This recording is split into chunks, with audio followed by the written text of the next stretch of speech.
지난주 대선 본경선 4강 후보로 확정지은 국민의힘이 본격적인 레이스에 돌입했습니다. 벌써부터 박 후보들 간의 신경전이 치열한데요. 오늘은 뉴스 1번지 현장에서 윤석열 캠프의 강원 선대위원장을 맡고 계시죠. 이양수 국민의힘 의원을 국회를 연결해서 만나보도록 하겠습니다. 안녕하세요.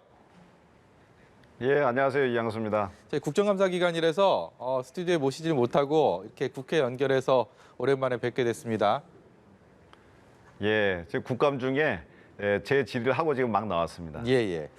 음으로 양으로 윤석열 후보 많이 돕고 계신다는 얘기 듣고 있는데요. 이제 4주간 총성 없는 전쟁이 시작이 됐습니다. 저마다 각자의 전략들 이렇게 갖고 있을 텐데 윤석열 캠프 한마디로 어떤 전략으로 임하고 있습니까? 본선 전략이 곧 경선 전략이다 이런 생각을 가지고 있습니다. 당내 후보끼리 하는 경선이기 때문에 다른 후보들을 너무 심하게 상처를 낸다든지 심한 말을 한다든지 발목을 잡는지 한다는 것은 별로 그 유권자들한테 그리고 당내 구성원들한테 좋게 보일 것 같지 않고요. 이재명 후보, 민주당 후보를 확실하게 이길 수 있는 그런 모습을 유권자들한테 보여줌으로써 경선 승리를 견인하겠다 이런 생각을 가지고 있습니다. 이 4강 주자들 간의 토론회, 4명의 토론회를 보니까 윤석열 후보 토론회도 그렇고 그 이후에도 그렇고 원희룡 후보를 최근 들어서 이렇게 칭찬하는 모습이 부쩍 눈에 띕니다. 이 연대의 손짓을 보내는 게 아니냐 뭐 이런 생각도 하게 되는데요. 어떻습니까? 네, 원희룡 후보 그 대장동 게이트 유튜브를 저도 봤는데 정말 일타 강사 맞는 것 같습니다. 그런 것에 대한 칭찬을 윤 후보가 이제 자연스럽게 한 거라고 보여지고요. 예. 한 가지 더 그 좀 어떤 깊이 들어가면 사실 한 후보께서는 약간 그 막말성 돌직구를 하시고 또 한 후보는 계속 미신 쪽으로 너무 가시는데 그래도 원희룡 후보가 상당히 합리적이고 조리 있게 토론회를 이끌어가고 계신 거 아닌가. 우리 앞으로의 토론은 우리 앞으로 사자 토론은 원희룡 의원식의 논리와 이성과 합리성 있는 토론을 하자 이런 생각으로 윤 후보께서 그렇게 얘기하신 것 같습니다. 워낙 치열한 그 각축이 벌어질 테니까 이미 앞서서 탈락한 후보들과 어떤 연대를 할 것인가, 어떻게 또 끌어들일 것인가, 손을 맞잡을 것인가 고민이 깊을 것 같은데요. 어떤 노력들 이루어지고 있습니까? 먼저 탈락하신 분들은 이제 그분들을 도왔던 분들도 많이 계시고 또 한 분 한 분 훌륭한 분들이시기 때문에 현재 네 캠프에서 모두 그분들과 접촉을 해서 이렇게 같이 힘을 합치자고 하고 있는데요. 특히 이제 저희는 이번에 1등 후보로서 그런 분들의 그 힘을 좀 다 모아서 정권 교체가 가장 중요하니까 정권 교체라고 하는 그 대명제 아래 하나가 되자 이런 이야기를 하면서 설득을 하고 있습니다. 네, 별로 윤석열 후보 캠프에서는 달갑지 않은 상황이겠지만 이 무속 논쟁이 아직 완전히 사그라들진 않았습니다. 말씀하신 것처럼 다른 후보들이 일부러 그 문제 계속 또 제기하기도 하고. 근데 이게 다른 시각에서는요. 이 부분에 대해서 국민들이 좀 이거 검증해야 되는 거 아니야? 이거 그냥 내버려둘 수는 없는 거잖아. 라고 문제의식을 갖는 분들도 있는 것 같습니다.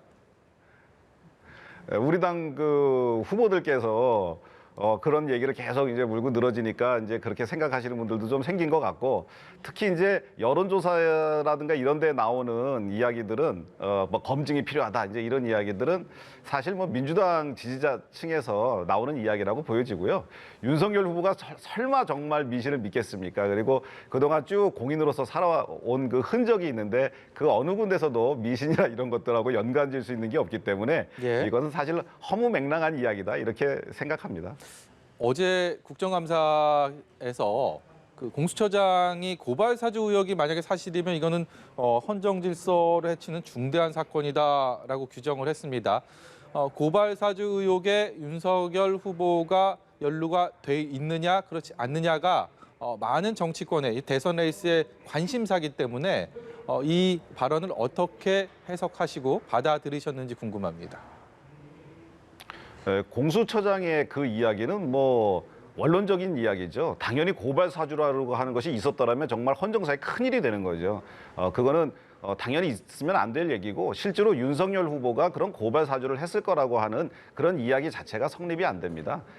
사실 맨 처음에 그 손준성 정책관이 그 자리에 오는 것조차 윤석열 후보는 몰랐었고 그 손준성 정책관이 4월 달에 왔는데 4월 달에 와서 6월 달에 윤석열 후보가 손준성 정책관한테 그런 일을 시켜서 그런 문제를 야기하게 했다. 이것은 상식적으로 납득이 되지 않는 이야기이기 때문에 네.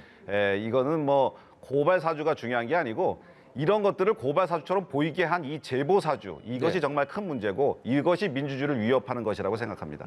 이 가정을 전제로 한 질문이라서 적절치 않다라고 생각하실 수도 있겠지만 만약에 고발 사주 의혹이 어느 정도 사실이다. 그리고 윤석열 후보와의 관련성이 있다라는 수사 결과가 나온다면요. 그럼 정치적으로 책임을 져야 되는 상황이라고 보십니까?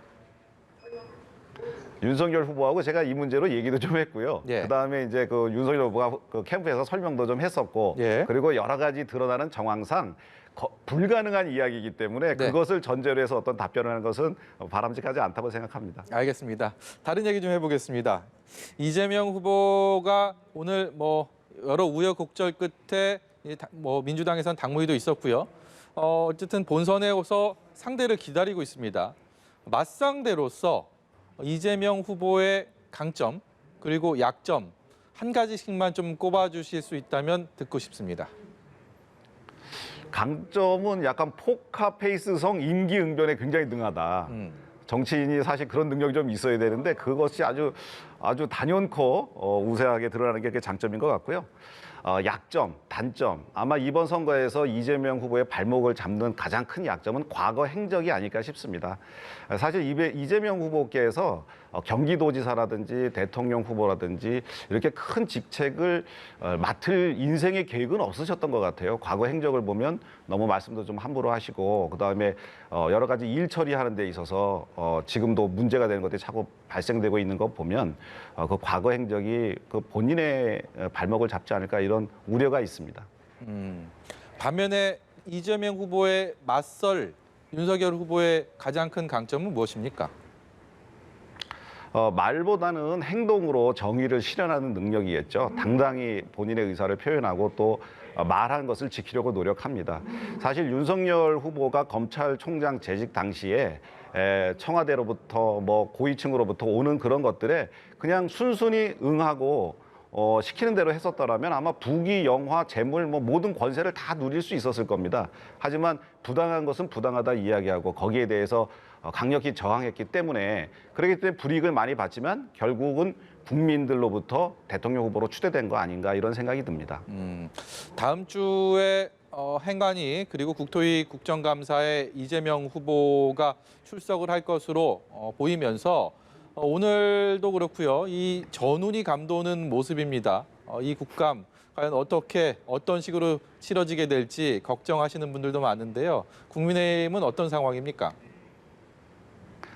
사실 그 대통령 선거 직전의 국감은 사실 정치적으로 흐를 수 있는 가능성이 많습니다. 서로 양쪽으로 나뉘어서 상대방 후보에 대한 흠잡기와 정책적 공격을 하고 또 우리 후보를 또 응원하고 이제 그런 경우가 많은데 이번에도 그런 것들이 좀 많이 나오는 것 같아요. 뭐 보다 내실 있는 정책 국감이 돼야 되는데 그런 부분을 좀 더 우리 국회에서 챙겨가면서 내실 있게 정책 국감을 챙겨가면서 그러면서 우리 후보도 좀 옹호하고 상대방의 후보에 대해서는 근거와 사실에 있는 것들로 가지고서 상대방을 공격해야지 그냥 무턱대고 근거 없이 의혹 제기만 하는 그것은 올바른 자세가 아니라고 생각합니다. 근데 오늘 국민의힘 의원들이 경기도청, 성남시청 방문해서 항의했다는 얘기들 앞서서 전해드렸는데 이것부터가 그야말로 전운 아닌가, 어떤 그 정책 국감을 네. 하기에는 쉽지 않은 상황이 아닌가라는 생각이 드는데요. 그만큼 대장동 게이트라고 하는 것이 우리 사회 전반에 관심이 있고요. 그다음에 온 국민들이 대장동 게이트에 대한 궁금증을 가지고 있기 때문에 그것을 해소하려는 노력으로 봐주셔야 될 것 같습니다. 물론 거기에 가장 의혹의 중심에 이재명 후보가 있기 때문에 이것이 정쟁 아니냐 이렇게 하실 수는 있는데 예. 만약에 이건 정쟁 소리를 듣는다 하더라도 이재명 후보가 그 의혹의 중심에 있기 때문에 저희가 여러 가지 국정감사 또는 뭐 우리 당에 총력을 기울여서 특검을 반드시 쟁취해내서 지금 검찰은 민주당도 못 믿겠다 그러고 저희도 못 믿겠다 그럽니다. 그렇기 때문에 독립적인 특검이 빨리 임명이 돼서 그분이 검찰 수사에 대해서 다시 한번 특검을 통해서 잘못 수사한 것은 없는지, 제대로 수사했는지, 그냥 그저 덮은 것은 없는지 밝혀내야 된다고 생각합니다. 네, 어제 문재인 대통령이 이 대장동 의혹 철저히 수사하라 이런 지시를 했는데 오늘 윤석열 후보가 네. 그야말로 하명 수사를 지시한 것이다라고 이제 반발을 했습니다. 어떤 의미입니까? 네. 사실 뭐 대통령과 그다음에 이재명 후보가 같은 당이잖아요. 그래서 사실 둘이 모이고 만난다는 것에 대해서 사실은 저희 당으로서는 약간 거부감을 가질 수밖에 없고요. 특히 문재인 대통령이 철저히 수사하라고 이야기를 해놓고 이재명 후보를 또 만난다는 것, 그것이 약간 이중 플레이 아닌가 하는 생각이 들어요. 그래서 사실 기계적인 공정성을 대통령이 좀 가지는 것도 중요하지만 내용적으로서 이중 플레이하지 말고 정말 공정하게 이 문제를 수사할 수 있도록 대통령께서 중립을 지키셔야 된다고 생각합니다. 또 수사를 함에 있어서 경찰과 검찰의 협력을 강조를 했는데 이 부분에 대해서 민주당의 일부 의원들은 특검을 아예 이제 배제한 그런 의미다라고 해석을 하고 있습니다. 여기에 대해서 이양수 의원의 네. 입장은 뭡니까? 예, 저희도 지금 대통령이 특검을 이야기하지 않는 것을 굉장히 애석하게 생각하고 있는데 검찰은 바람 불면 눕고요. 경찰은 바람도 불기 전에 눕는다는 얘기가 있는데 과연 검경한테 이 공정한 수사를 맡길 수 있을까 하는 의구심이 듭니다. 특검을 한다고 하면 검경이 나중에 드러날 것을 염려해서 엄격하게 수사할 겁니다. 그래서 검경의 수사를 공정하게 하기 위해서라도 특검은 반드시 이루어져야 된다고 생각합니다. 국민의힘 본경선 일정을 쭉 봤더니 굉장히 몹시 빠듯하더라고요. 그래서 이거 전략적으로 또 여러 가지 이 접근하는 데 있어서 참 신경이 많이 쓰이겠다, 많은 생각을 하겠다라는 생각이 들었는데요. 어느 부분, 이 네. 역량을 극대화하는 데 어디에 집중을 하고 있습니까? 네, 사실 우리가 이 경선 룰을 만들 때 우리 당 지지율이 이렇게까지 높지 않았습니다. 사실 대장동 게이트라든가 이런 것들이 나타나면서 우리 당 지지율이 더 높아졌거든요. 그래서 그때는 흥행을 위해서 아주 빼곡하게 여러 가지 경선 과정을 이렇게 해놨는데 그래서 아마 후보들이 거기에 일일이 지금 다 나가서 이제 하는 것이 상당히 힘든 일일 수 있을 겁니다. 그래서 일단 뭐 체력과 건강을 잘 챙겨야 될 것 같고요. 그리고 무엇보다도 정책 능력과 수권 능력을 보여주는 데 집중해서 민주당 후보를 이기고 대한민국 호를 잘 끌고 갈 사람이다라고 하는 것을 보여주는데 주안점을 두도록 하겠습니다. 또 한 가지 민주당의 오늘 당무위 결과까지 다들 봤지만 이 경선 과정의 이 내홍이 결과적으로 모든 것이 끝난 이후에도 이어졌고 그런 것이 오늘 당무위까지 이어지지 않았나라는 생각이 드는데 지금 국민의힘 경선 역시도 윤석열 후보를 둘러싸고 그리고 특히 홍준표 후보와의 각축이 이어지면서 갈등이 만만치 않아 보입니다. 그렇기 때문에 경선 한 달여의 시간 동안 또 이후에 이런 갈등에 결국은 또 홍역을 앓게 되지 않은가 이런 우려들도 있는 것 같은데요. 그런 거에 민주당에 비해서 저희 당은 사실 이제 경선 룰이 굉장히 좀 잘 만들어져 있습니다. 한 가지 이제 좀 어려운 난관이 될 수 있는 게 이제 여론조사 문항을 어떻게 만드느냐, 어떻게 설계하느냐 이제 그것 때문에 각 후보 간에 공방이 이어질 수가 있거든요. 그래서 각 후보의 각 후보의 대표자들, 대리인들이 그 문제를 아주 심사숙고하고 서로 서로 불만 없을 정도로 치열하게 토론을 해서 그것만 잘 마련된다면 민주당처럼 저렇게 심한 내용을 겪지는 않을 거라고 예측을 하고요. 사실 민주당은 그 마지막 3차 선거 거기에서 3차 선거인단 발표에서 모두의 예측을 뛰어넘는 그런 지지율이 나왔잖아요. 계속 이재명 후보가 이낙연 후보를 앞섰는데 마지막에 이낙연 후보가 이재명 후보를 압도적으로 앞섰거든요. 만약에 선거가 민주당의 경선이 한 달만 뒤 늦어졌으면은 아마 이낙연 후보가 될 수도 있었을 것이다라는 그런 생각 때문에 그리고 또 이낙연 후보 쪽에서는 대장동 게이트의 핵심 인물이 이재명 아니냐는 그런 의혹을 가지고 있기 때문에 이것이 지금 계속 내용이 되고 있는데 저희는 뭐 범죄 사실이라든지 뭐 이런 것하고 관련 있는 것은 아니고 그 설문의 그 내용을 구성하는 것, 그것만 남아 있는 단계이기 때문에 큰 어려움 없이 원팀으로 대선을 치를 수 있다 이렇게 생각합니다. 네, 여기까지 듣도록 하겠습니다. 지금까지 윤석열 후보 캠프 강원 선대위원장 맡고 있는 이양수 국민의힘 의원이었습니다. 고맙습니다. 감사합니다.